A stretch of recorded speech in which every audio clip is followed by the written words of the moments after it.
So what's going on guys, Kids here, and welcome back to a brand new video. For today I will show you the new insane and improved bunny build in the first Descendant. So for this build I will show you what weapons and modules you want to get. Then I will explain every single skill and show you the best stats and external components. And then lastly we will take a closer look at the gameplay and mods, so you would be able to get the best results and highest damage possible and much more. So then let's move over to the build.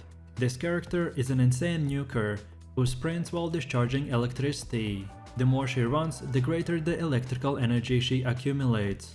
Bunny specializes in dealing electrical lightning damage to the enemies, particularly in AoE. Bunny can get very high DPS by just hitting a large number of enemies. Your skills will cost electricity, so if you run out of it, then they will be unusable until you generate more. Bunny can generate electricity by moving quickly, so for this build I recommend to use the lightning speed skill as much as possible. And as you can see, as long as you will be doing that, we will get insane one-shot damage.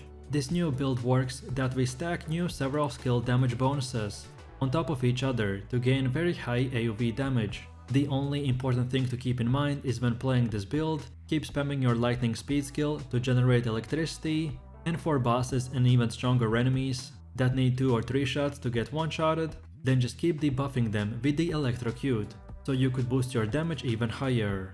If this type of gameplay sounds interesting to you, then have fun one-shotting your enemies. Then now let's take a look at our build modules. So here we have the best modules for your leveling build. You should be able to get this by approximately level 25 to 30. This is a good base setup to have before preparing to farm the max level bunny build.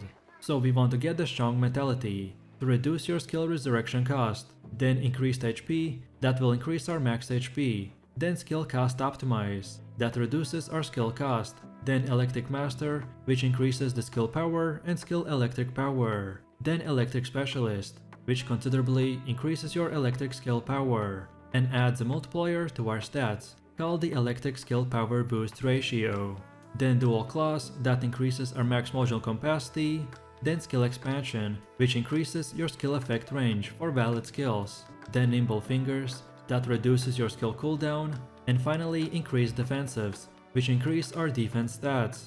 And after that is done, now we are ready for our one-shot max level module setup. So for the endgame build I recommend to use the shock punch, skill expansion, increased defensives, MP collector, increased HP, focus on electric, nimble fingers, and skill extension. If you want to one-shot enemies and still survive hard bosses even if they hit you, then this is the setup for you. And just before we move on to the last part, which is your weapons, let me quickly explain why are some skill modules empty, like here for example. So basically this slot modifies our skills, but the problem is that by using the best modules, we will up our module capacity, and as our build already has insane damage and one-shots everything, so we can easily leave these spaces empty, as pretty much anything we put in here is just not worth the build. And that's why we only want to use the best of the best modules for that one-shot capability. And then finally, let's take a look at the best weapons and stats that we should use. So for the bunny build, the Thunder Cage submachine gun is the only important weapon for our loadout.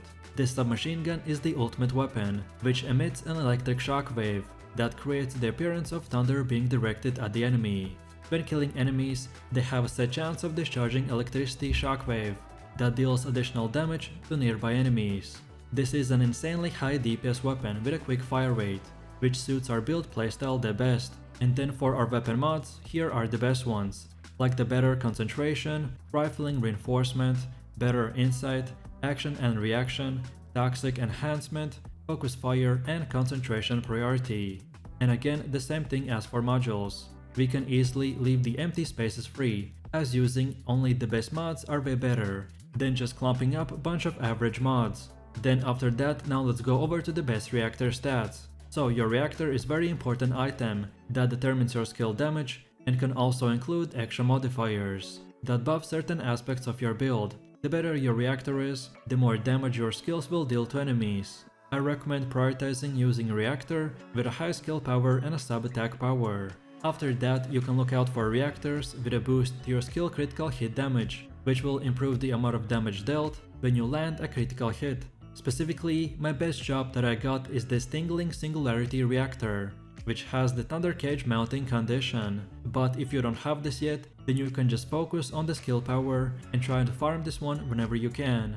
And then finally, we have the external components. With your external components, you will be somewhat subject to RNG, at least until you've played the game for long enough, to find basically every single possible combination with a good stat roll. For our bunny build, I recommend getting the Supernova auxiliary power, that increases our max shields, then the Supernova sensor, that increases our shields again, then Supernova memory, that increases our defensives, and lastly the Supernova processor, that increases even more of our defensives. The reason why I focus on defenses and shields is because we already have so much damage that I personally prefer to keep doing that damage instead of being one-shotted by the enemies. But of course, it's up to you. You can either way make your build more survivable, so you won't die from getting one-shotted by the enemies. Or on the other hand, you can do even a bit more damage, on top of the already insane damage we have. I personally recommend my choice, but this won't break the build. So if you prefer the different way, then go ahead. And then last but not the least, let's look into the skills. So then for the first passive skill, we have the rabbit foot, which charges electricity by moving around. Landing on the target after a double jump will inflict damage to a nearby enemy. Then our first active skill is the thrill explosion, which summons an electro orb to attack the nearby enemies and inflict them with the electrocute effect. Then the second one is the speed of light. This skill will increase the sprint speed and the amount of electricity obtained. Then the lightning emission skill will do that when moving around. It deals damage to nearby enemies and inflicts them with the electrocute effect. And finally, we have the maximum power that shoots out electricity forwards to inflict damage. Damage increases in proportion to the skill duration, and that's about it. So with that said, I really do appreciate everyone for watching, guys, and I hope you enjoyed it.